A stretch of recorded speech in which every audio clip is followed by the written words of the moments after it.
Definite integration లో question number 3 ఏమి అంటే ఇవాల్యుయేట్. ఇది show that to prove that కాదు. Evaluate integral -π/2 to +π/2 cos x divided by 1 plus e power x dx. So దీన్నంతా LHS అంటాను, sorry, ఈ question అంతా ఐ అనుకోవాలి. క్వశ్చన్ అంతా ఐ, ఈక్వేషన్ 1. ఈ ప్రాపర్టీ యూజ్ చేయాలి. స్టార్టింగ్ లో మీకు ఈ ప్రాపర్టీ చెప్పున్నాను నేను. Integral a to b f of x dx is equal to integral a to b lower limit plus upper limit -x dx. ఇక్కడ లోయర్ లిమిట్ ఎంత?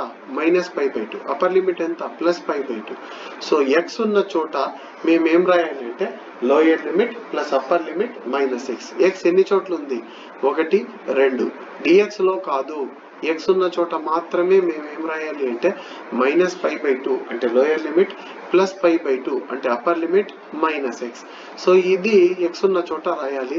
రాసేసాము. dx అట్లే same ఎట్లుందో అట్లే వచ్చేస్తుంది.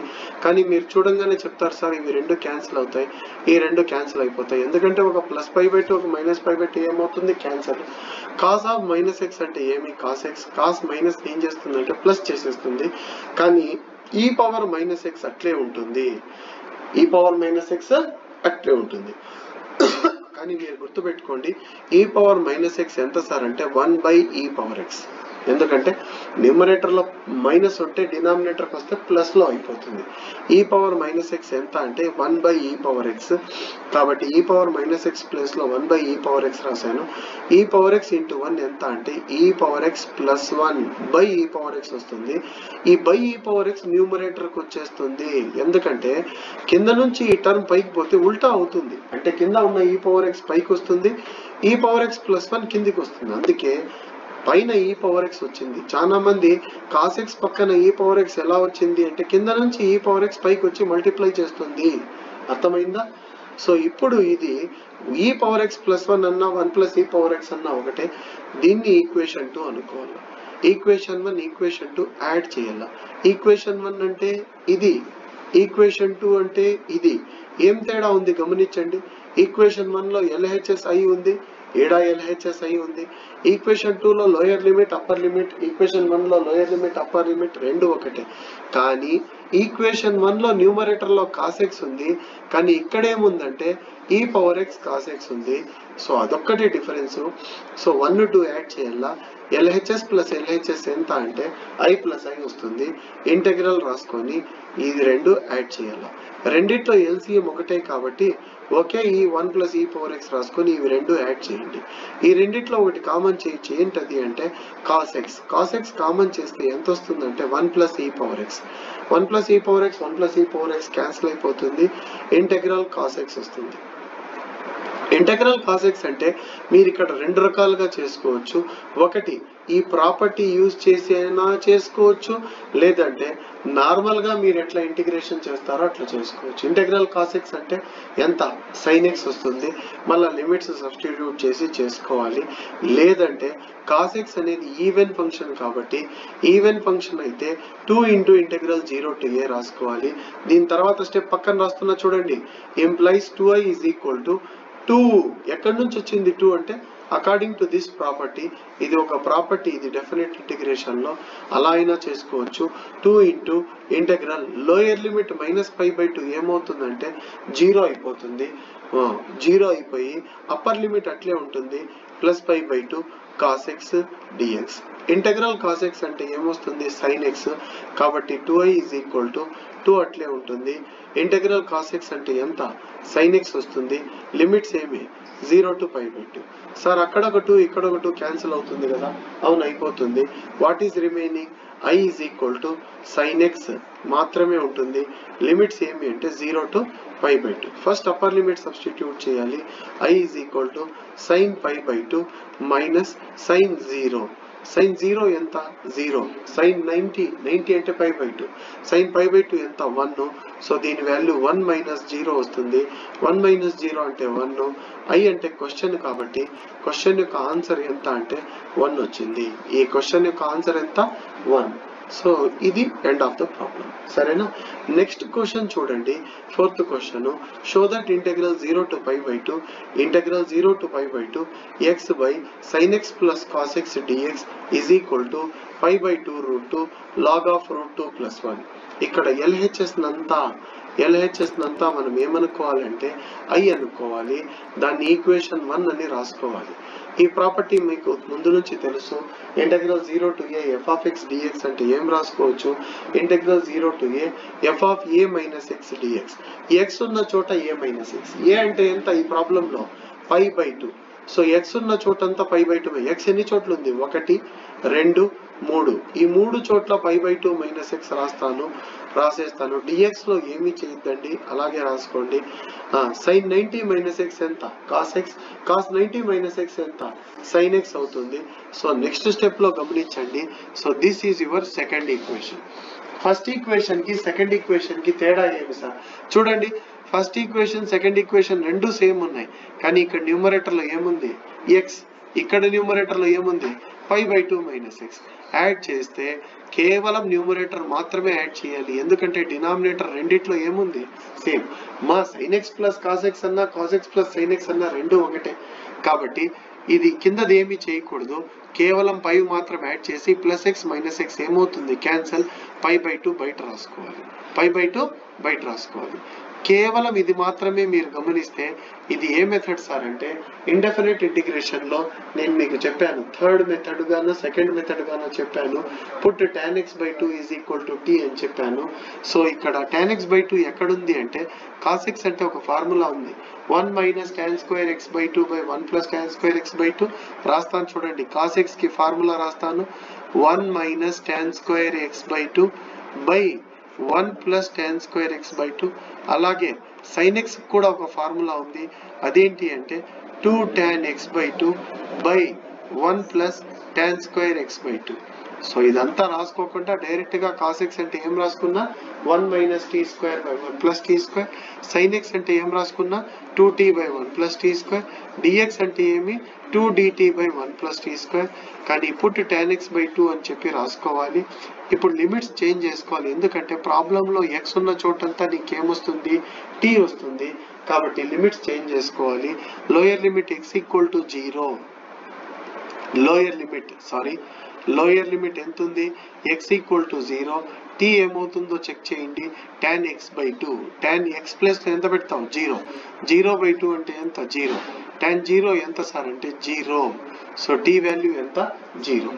Next upper limit x is equal to ఎంత ఉంది π/2, t is equal to tan x/2, tan x ఎంత π/2, కింద మళ్ళీ బై 2, π/2 లో ఉన్న బై 2 కిందికి వస్తే 2 2 జార్ ఎంత అవుతుందంటే 4, tan π/4 అంటే 1. సో ఇదంతా ఏమైపోతుందంటే 1.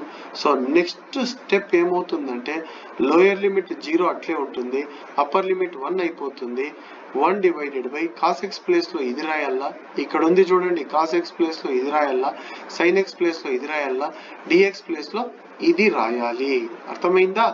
సో ఇక్కడ ఈ రెండింటికి LCM ఏమవుతుంది అదే అవుతుంది, యాడ్ చేయాలా. ఈ కింద ఉన్న 1 ప్లస్ t స్క్వేర్ పైకి వచ్చేస్తుంది, 1 ప్లస్ t స్క్వేర్ ఏమవుతుంది క్యాన్సిల్ అయిపోతుంది, మిగిలేది కేవలం ఇది మాత్రమే మిగులుతుంది. I ఈజ్ ఈక్వల్ టు π/2 అలాగే ఉంటుంది, ఇంటెగ్రల్ 0 to 1 అలాగే ఉంటుంది, 1 అలాగే ఉంటుంది, 1 minus t square plus 2t dt. కానీ 1 minus t square plus 2t పక్కన రాసుకొని సింప్లిఫై చేయాలా, 1 minus t square plus 2t పక్కన రాసుకోండి. ఎంత కామన్ చేయాలి మైనస్, ఎందుకు t స్క్వేర్ పక్కన ఏముంటే అది కామన్ చేయాలి, మైనస్ కామన్ చేస్తే మైనస్ t స్క్వేర్ ఏమవుతుంది plus t square, plus 2t ఏమవుతుంది మైనస్ 2t, ప్లస్ 1 ఏమవుతుంది మైనస్ 1. సో మైనస్ అలాగే ఉంటుంది, t స్క్వేర్ అలాగే ఉంటుంది, 2tని 2 ఇంటూ t ఇంటూ 1 గా రాస్తాను, 1 స్క్వేర్ యాడ్ చేస్తాను, 1 స్క్వేర్ తీసేస్తాను, మైనస్ 1. ఇంతవరకు ఏం ఫార్ములా సార్ ఇది అంటే a minus b whole square. So minus అలాగే ఉంటుంది, t మైనస్ 1 హోల్ స్క్వేర్, దీని బదులు t మైనస్ 1 హోల్ స్క్వేర్ రాశాను. ఇక్కడ మైనస్ 1 స్క్వేర్ అంటే మైనస్ 1, రెండు మైనస్ 1 యాడ్ చేస్తే ఎంత అంటే మైనస్ 2. మైనస్ లోపలికి పోతే మైనస్ 2 ఏమవుతుంది ప్లస్ 2, ఈ ప్లస్ టర్మ్ ఏమవుతుంది మైనస్, కాబట్టి మైనస్ 2 ప్లస్ 2 అయింది, minus t minus 1 whole square. 2కి ఏం చేస్తానంటే √2 హోల్ స్క్వేర్ గా రాస్తాను, t మైనస్ 1 హోల్ స్క్వేర్ గా రాస్తాను. అర్థమైందా? సో మీరు గమనిస్తే మళ్ళీ కంటిన్యూ చేస్తాను చూడండి, I ఈజ్ ఈక్వల్ టు π/2 అలాగే ఉంటుంది, ఇంటెగ్రల్ 0 to 1 అలాగే ఉంటుంది. ఇది రాసుకోకూడదు, దాని వాల్యూ ఎంత సార్ అంటే ఇక్కడ ఉంది కింద చూడండి, √2 whole square minus t minus 1 whole square రాసుకో బాబు. √2 whole square minus t minus 1 whole square dt. So ఇక్కడ మీరు అబ్జర్వ్ చేయాల్సింది ఏమి అంటే, సో ఇక్కడతో ఎండ్ అయిపోయింది. సో ఇక్కడ నెక్స్ట్ ఏమి అంటే this is of the form, a form లో ఉందంటే integral 1/a² minus x² dx form లో ఉంది. ఏం ఫార్ములా అంటే 1/2a log mod a plus x by ఎంత a minus x plus C. ఆ ఫార్ములా యూజ్ చేయాలా. 9 స్టాండర్డ్ ఇంటెగ్రల్స్ లో ఇది ఒక ఫార్ములా. a అంటే ఎంత అంటే √2, x అంటే ఎంత t minus 1. So with the help of this formula నేను దీన్ని ఎలా రాస్తానో బాగా అబ్జర్వ్ చేయండి. i ఈజ్ ఈక్వల్ టు π/2 అలాగే ఉంటుంది. 1/2a, a అంటే √2, 1/2 √2 log mod a plus x, √2 plus x అంటే t minus 1, a minus x, √2 minus t plus 1. Limits ఎంత సార్ అంటే 0 to 1. ప్లస్ సి రాయకూడదు, ఎందుకు అంటే డెఫినెట్ ఇంటిగ్రేషన్ లో మనం ఎక్కడ కూడా ప్లస్ సి అనేది రాయము. అర్థమైందా లేదా? So i is equal to π/4√2 అవుతుంది. ఎందుకు సార్ అంటే 2√2 ఇంటూ 2 ఎంత 4√2 అవుతుంది. ఇప్పుడు log mod √2 plus t minus 1 divided by √2 minus t plus 1. Limits ఎంత అంటే 0 to 1. ఫస్ట్ మనము అప్పర్ లిమిట్ సబ్స్టిట్యూట్ చేయాలి, అంటే t ప్లేస్ లో 1 పెట్టాలి, మళ్ళా లోయర్ లిమిట్. ఇది మాత్రం బాగా అబ్జర్వ్ చేయండి. i ఈజ్ ఈక్వల్ టు π/4√2 అలాగే ఉంటుంది. లాగ్ మాడ్ బ్రాకెట్ లోపల ఫస్ట్ అప్పర్ లిమిట్ ఎంత చెప్పండి, √2 ప్లస్ t ప్లేస్ లో 1 పెడతాను 1 మైనస్ 1, √2 మైనస్ t ప్లేస్ లో 1 పెడతాను 1 plus 1 minus lower limit log mod √2. t place లో 0 పెడితే అది రాయకూడదు, t అనేది రాయకూడదు. √2 మైనస్ 1 బై కింద ఎంత రాయాలి √2 ప్లస్ 1. ఎందుకు సార్ మీరు t ప్లేస్ లో రాయలేదు అంటే ఎలాగూ 0 పెడితే దాని వాల్యూ ఇంకేం రాదు కాబట్టి అది రాసుకోలేదు. Sir plus 1 minus 1 it will become cancel, కింద కూడా ఇది క్యాన్సిల్. √2/√2 మాత్రమే మిగులుతుంది. √2/√2 ఎంత సార్ అంటే 1 అయిపోతుంది. ఇదంతా ఏమవుతుందమ్మా 1. సో నెక్స్ట్ స్టెప్ లో గమనించండి, i ఈజ్ ఈక్వల్ టు π/4√2, π/4√2. ఇదంతా ఏమవుతుంది సార్ అంటే లాగ్ 1 అవుతుంది, ఎందుకంటే √2 క్యాన్సిల్ అయిపోయింది. మరి ఇదేమవుతుంది సార్ అంటే నాన్న ఇది కింద ఉండే టర్మ్ పైన ఉండే టర్మ్ కింద రాస్తాను, కింద ఉన్న టర్మ్ పైన రాస్తాను. ఎందుకు సార్ అలా చేస్తున్నారు అంటే బయట ఉన్న మైనస్ ఏం చేస్తాను ప్లస్ చేస్తాను, బయట ఉన్న మైనస్ ప్లస్ చేసి కింద ఉన్నది పైన చెప్పండి. లాగ్ మాడ్ √2 ప్లస్ 1 బై ఎంత √2 మైనస్ 1 రాస్తాను. లాగ్ 1 వాల్యూ ఎంత అంటే 0, లాగ్ 1 వాల్యూ 0. ఇది మాత్రం సైడ్ లో చేసి చూపిస్తాను చూడండి. √2 ప్లస్ 1 బై √2 మైనస్ 1 రేషనలైజ్ చేయాలా, దేంతో మల్టిప్లై చేయాలా √2 plus 1 by √2 plus 1. This into this multiply చేస్తే √2 ప్లస్ 1 హోల్ స్క్వేర్ వస్తుంది. కానీ కింద ఏం సార్ అంటే a minus b into a plus b, a² minus b² అంటే √2 whole square minus 1 whole square. √2 whole square అంటే 2, 2 మైనస్ 1 అంటే ఎంత అవుతుంది 1 అవుతుంది. సో మొత్తం దీని వాల్యూ ఎంత వస్తుంది అంటే √2 ప్లస్ 1 హోల్ స్క్వేర్ వస్తుంది. అర్థమైందా? దీని వాల్యూ ఎంత వస్తుంది అంటే √2 plus 1 whole square. So next step లో డైరెక్ట్ గా √2 ప్లస్ 1 హోల్ స్క్వేర్ రాసేస్తాను. i ఈజ్ ఈక్వల్ టు π/4√2 అలాగే ఉంటుంది. దీని వాల్యూ ఎంత సార్ అంటే లాగ్ 0 రాసుకోవాల్సిన అవసరం లేదు. ఈ వాల్యూ ఎంత వస్తుంది అంటే √2 plus 1 whole square. Whole square jump అయి ముందుకు వచ్చేస్తుంది. ఏం ఫార్ములా అంటే log a to the power of m అంటే m log a. సో 2 ముందుకు రాసుకుంటాను, ఈడ 2 తుడిపేస్తున్నాను చూడండి. మీరు మాత్రం నెక్స్ట్ స్టెప్ గా రాయండి. 2 1 జా 2 2 జా క్యాన్సిల్ అవుతుంది. i is equal to π/2√2 log of √2 plus 1 log of. So this is your RHS. RHS లో అదే కదండి మనకు ఉన్నది, ఒకసారి చెక్ చేసుకోండి కరెక్ట్ గా వచ్చిందా లేదా. Yes, this is your RHS. అవునా? ఓకే.